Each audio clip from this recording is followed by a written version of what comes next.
ការប្រកួតបាល់ទាត់លីកកំពូលកម្ពុជានៅពាក់កណ្ដាលសប្តាហ៍នេះមានការប្រកួត2គូដែលជាការប្រកួតបង្ក្រប់សប្តាហ៍ទី9ចំពោះការប្រកួតដែលគួរឲ្យចាប់អារម្មណ៍នោះគឺជំនួបរវាង Nagavel ជាមួយភ្នំពេញ Ground ហើយថ្ងៃនេះយើងនឹងលើកឡើងអំពីព័ត៌មានលម្អិតមួយចំនួនមុនការប្រកួតរវាងក្រុមទាំងពីរមកដល់ចំពោះ Nagavel ក្រោមការដឹកនាំរបស់លោកខឹមបូរី9ប្រកួតកន្លងទៅឈ្នះ4ស្មើ3ចាញ់2មាន15ពិន្ទុឈរនៅលេខរៀងទី5នៅក្នុងតារាងពិន្ទុកីឡាករដែលគួរឲ្យចាប់អារម្មណ៍របស់ Nagavel រួមមានខ្សែប្រយុទ្ធជប៉ុន Minagawa Yusuke ដែលសុទ្ធបាន6គ្រាប់ខ្សែប្រយុទ្ធប្រេស៊ីល Wederson ហៅ China សុទ្ធបាន3គ្រាប់និងខ្សែបម្រើសម្បូរបទពិសោធន៍ Sosuhana ដែល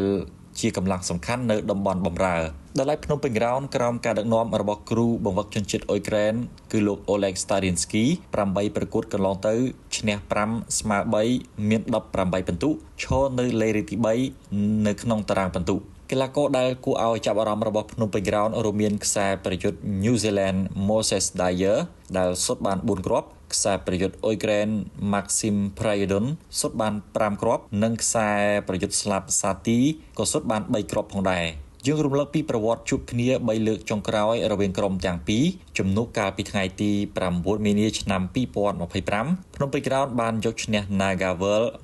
1-0ជំនួបកាលពីថ្ងៃទី14មីនាឆ្នាំ2025ភ្នំពេញ Ground បានចាញ់ Nagavel 0-1ជំនួបចុងក្រោយកាលពីថ្ងៃទី4ឧសភាឆ្នាំ2025 Nagavel បានចាញ់ភ្នំពេញ Ground 2-4សូមបញ្ជាក់ថាជំនួបលីកកំពូលកម្ពុជាបង្ក្រប់សប្តាហ៍ទី9រវាង Nagavel ជាមួយភ្នំពេញ Ground នឹងធ្វើឡើងនៅថ្ងៃទី19វិច្ឆិកាស្អែកនេះវេលាម៉ោង 6 ល្ងាចនាកីឡដ្ឋានខេត្តកំពង់ស្ពឺ